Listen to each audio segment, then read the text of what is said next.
The rain had been falling on London since dawn, a persistent gray drizzle that matched the mood inside the grand halls of Buckingham Palace. Queen Camilla stood by the tall window of her private sitting room, looking out at the soaked tourists still gathered by the railings, their umbrellas trembling in the wind. It had been a difficult morning. A letter had arrived from one of her charities, hinting at her resignation due to the distraction her presence was causing. She had read it 3 times, each reading deepening the lines on her forehead. Camilla had spent decades fighting for acceptance, and just when she thought she had finally won the public over, these small cruelties reminded her that the battle was never truly over. Downstairs, the palace functioned with its usual clockwork precision. Footmen in tailcoats moved silently through the corridors, carrying silver trays and messages. Equerries checked their watches, coordinating the king's movements down to the second. Among them was a man named Commander Alistair Henley, a tall, broad-shouldered officer from the Royal Navy who had been assigned to the king's protection detail for the past 3 years. He was well liked by the staff, known for his calm demeanor and his ability to handle the most stressful situations without raising his voice. He had stood guard at the most volatile state functions, had faced down aggressive protesters, and had once physically intercepted a man who had tried to rush the king's car. He was, by all accounts, the perfect officer.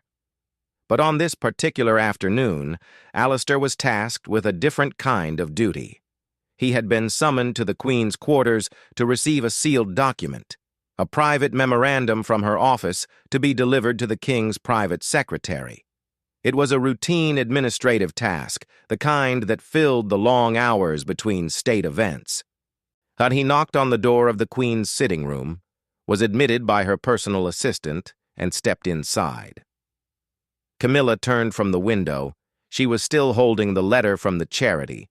Her face was pale, her usual composure cracked by the morning's news. Alistair stood at attention, his eyes fixed on a point just above her shoulder, the perfect picture of professional deference.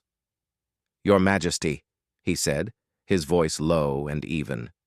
"I am here for the document." Camilla nodded, but she did not move to hand it to him. Instead, she looked at him, really looked at him, as if seeing him for the first time. He was a symbol of the institution, of the machine that had chewed her up and spit her out for so many years. He represented the rules, the protocols, the endless judgment. "You've been here a long time, Commander," she said, her voice quiet but sharp. "I have, Your Majesty. 3 years in this role. And before that? The Navy?" "Yes." Ma'am." She took a step closer. "Do you like your job?" Alistair hesitated. This was not a normal question. "I am honored to serve, Your Majesty." "Honored," she repeated, the word dripping with a bitterness that surprised even herself. "That's what they all say. Honored to serve, honored to watch, honored to judge." Alistair remained still, but his jaw tightened almost imperceptibly. "I assure you, ma'am, I am not here to judge." Camilla waved the letter in her hand. "No?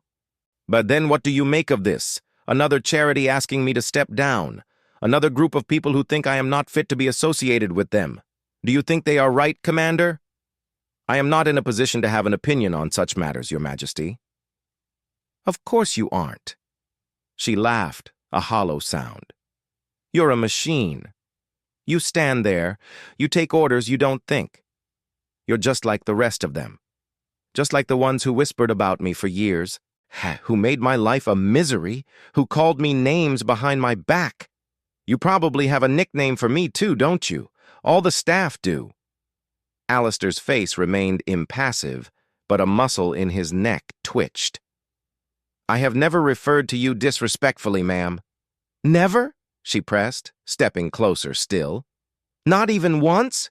Not even when that journalist wrote that terrible piece last month? Not even when they play those awful clips on the television?" "Never, Your Majesty." Camilla stopped, 8 inches from him. She looked up into his face, searching for the lie. The silence stretched, thick and uncomfortable. Outside, the rain lashed against the window. Inside, the only sound was the ticking of a small porcelain clock on the mantelpiece. "Give me the document," she said finally, her voice flat. Alistair reached into his jacket and produced a sealed envelope. He held it out to her. "I believe this is the item I am to deliver, ma'am. It is from your office to the King's secretary." Camilla took it, glancing at the seal. It was not the document she was expecting. This was a different envelope, one she had not seen before. She looked at him, confused. "This isn't—" "It is the document I was sent to collect, Your Majesty," Alistair said, his tone carefully neutral. "Perhaps there has been a miscommunication." She knew instantly what had happened. Her assistant had made a mistake. She had given Alistair the wrong envelope. And this one, Camilla now realized, contained a private letter she had written to the king weeks ago, a letter about her own feelings of isolation, her fears for their marriage under the constant strain of the crown. It was not meant for anyone else's eyes. "Why do you have this?" she demanded, her voice rising. "I was instructed to collect a document from your office, ma'am. This is what I was given." "By whom?" "Your senior assistant, ma'am." Camilla felt the heat rise in her cheeks. But the embarrassment, the frustration, the sheer weight of the morning, it all coalesced into a single blinding point of rage. This man, this perfect, unfeeling machine, now held a piece of her soul in his hands. He had read the envelope. He knew what it was. "You had no right," she whispered.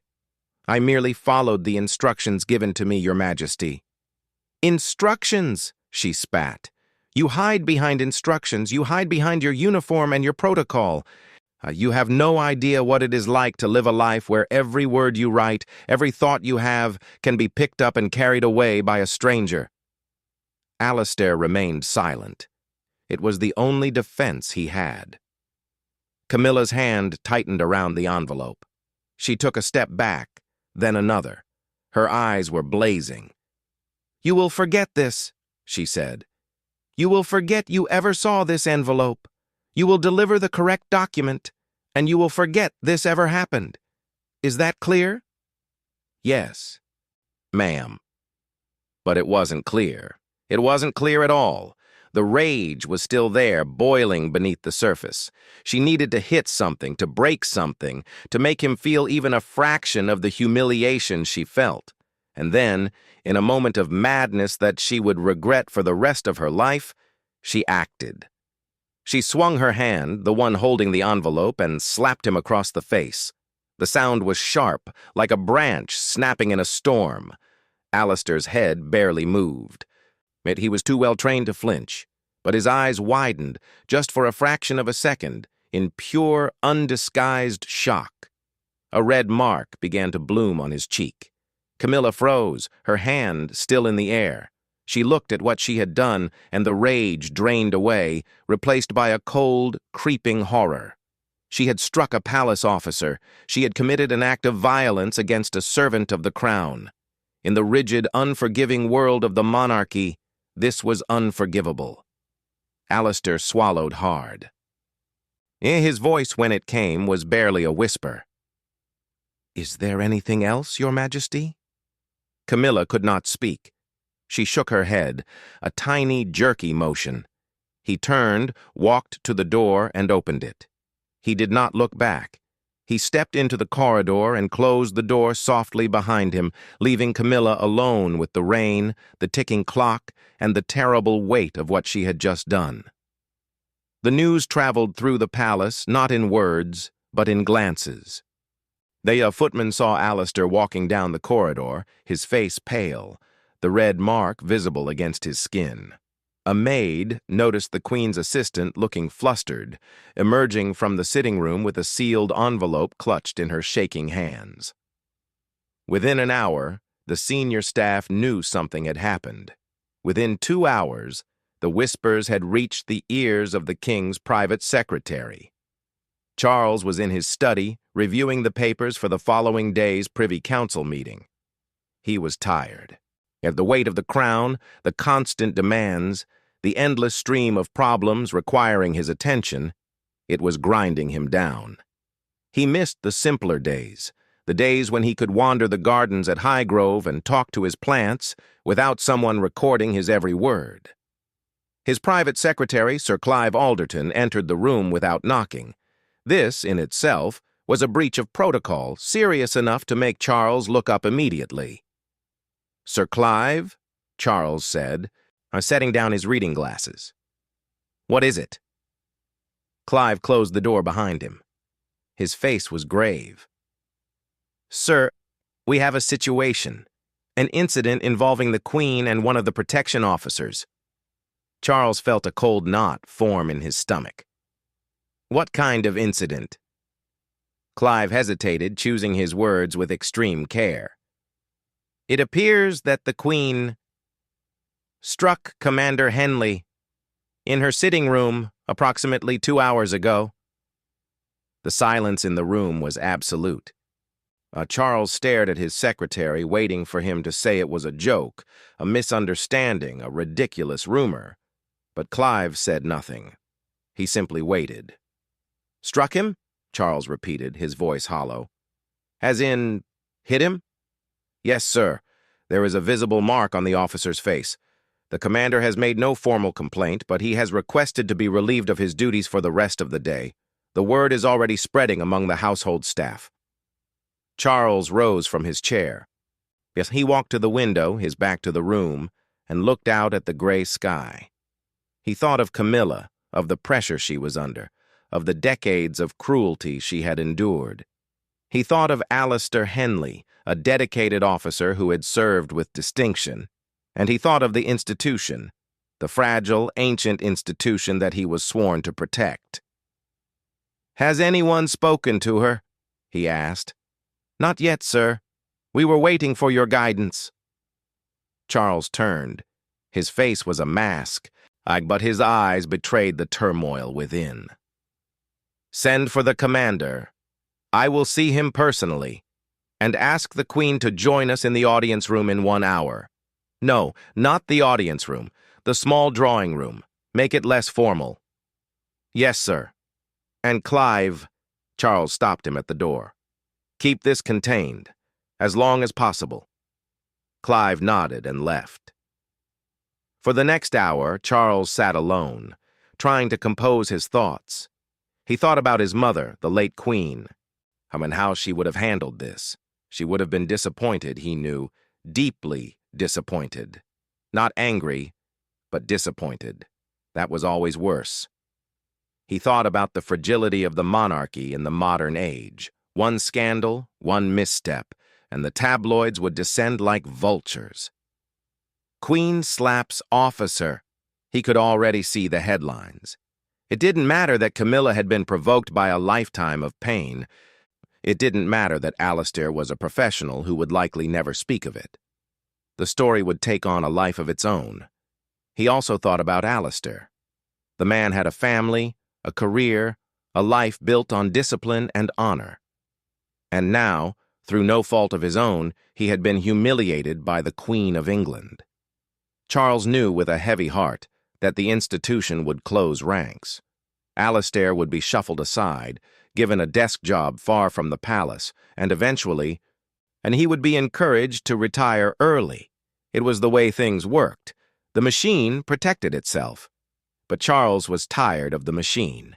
He was tired of the cold, heartless efficiency that crushed people in the name of stability. He had spent his life fighting against it, trying to modernize the monarchy, to make it more human. And now his own wife had become a victim of the same pressures he had tried so hard to alleviate. When the hour was up, he walked to the small drawing room. Camilla was already there, standing by the fireplace, her hands clasped in front of her. She looked small, diminished, the fire gone from her eyes. "Charles," she said, her voice breaking, "I am so sorry." He did not go to her. He stood by the door, his arms at his sides. "Tell me what happened." She told him everything. The letter from the charity, the wrong envelope, the rage, the slap. She did not try to excuse it. She simply laid it bare, the ugly truth of her actions. When she finished, because she was crying, "I don't know what came over me. I couldn't bear it anymore. And he was just standing there, so calm, so perfect. I wanted him to feel something. I wanted him to see me." Charles walked to her then and took her hands. "I see you," he said quietly. "I have always seen you. But this cannot be unseen. Not by the staff, not by the palace, and not by that poor man." "I know," she whispered. "What do we do?" Before he could answer, there was a knock at the door. Clive Alderton entered, his expression unreadable. "Sir, Commander Henley is here." Charles straightened his jacket. "Show him in." Alistair Henley entered the room. He had changed out of his uniform and was wearing a simple dark suit. The red mark on his cheek had faded to a faint pink, but it was still visible. He stood at attention, his eyes fixed on the king. Charles stepped forward, extending his hand. "Commander, thank you for coming." Alistair shook it, a brief, firm grip. "Oui, sir." "I understand that you have had a difficult day." Alistair said nothing. His eyes flickered briefly to Camilla, then back to the king. Charles took a deep breath. "What happened today was unacceptable. I want you to know that I am deeply sorry for the distress caused to you. You have served this household with distinction, and you deserved better." Alistair nodded, a slight inclination of his head. "Thank you, sir." Camilla stepped forward. Her face was tear-streaked, but her voice was steady. "Commander Henley, I owe you an apology. A sincere and profound apology. What I did was wrong. There is no excuse for it. I can only ask for your forgiveness." The room was silent. Alistair looked at her, really looked at her, and for the first time, his professional mask slipped. He saw a woman, not a queen. A woman who was tired and scared and broken. He saw himself, in a way. A servant, trapped in a system that demanded perfection. He thought about his career and his family, his future. He thought about the unspoken rules of the palace, the ones that said he should accept the apology, smile, and move on. He thought about the desk job they would offer him, the early retirement, the quiet disappearance. But he also thought about his own dignity. The slap had hurt, not physically, but in a deeper way. It had been a denial of his humanity, a reduction of his years of service to a single moment of violence. And an apology, however sincere, could not erase that. "Your Majesty," he said, his voice low, "I accept your apology." Camilla's shoulders sagged with relief. But Alistair was not finished. "However," he continued, "I do not believe I can continue in my current role. The trust that must exist between a protection officer and the principals has been broken. I have requested a transfer, and I understand that request has been granted." Charles nodded slowly. He had expected this. "You will be missed, Commander. If there is anything I can do to assist you in your future career, you have only to ask." Alistair looked at the king. "There is one thing, sir. Name it. Protect your people, all of them, not just the ones with titles." He glanced at Camilla. "And take care of her. She needs you." It was a bold thing to say, a breach of protocol so vast it made the slap seem minor, but Alistair didn't care anymore. He had said his piece. He turned and walked out of the room, leaving the king and queen alone. Charles looked at Camilla. He saw the woman he loved, the woman he had waited a lifetime to marry, standing in the ruins of a terrible day. He knew that the palace would move on. Alistair would be transferred. The staff would gossip for a few weeks, and eventually, the incident would become a footnote, a whispered story passed down through the ranks. But he also knew that something had changed. The old ways, the cold, inhuman protocols, all had been exposed for what they were. They protected the institution, but they destroyed the people inside it. Charles walked to the throne that had been placed in the corner of the room, a piece of furniture awaiting its return to the formal reception hall. He sat down heavily, the weight of the crown pressing on him more than ever before. Camilla came to him and knelt at his feet, resting her head on his knee. He stroked her hair, the way he had done 1,000 times before, in private, or when the world wasn't watching. "We'll get through this," he said quietly. "We always do." But even as he said it, he knew that getting through it wasn't enough. They had to be better. He had to be better. The monarchy had to be better. Or one day there would be no throne left to sit on. Outside, the rain had finally stopped. A weak sun was breaking through the clouds, casting long shadows across the palace courtyard. And somewhere in the maze of corridors, Alistair Henley was packing his things, closing the door on one life and preparing to start another. The machine had ground on, as it always did, but for a brief moment it had hesitated. And in that hesitation a king had risen from his throne, not to issue a command, but to face the truth. That truth would follow them all for the rest of their lives.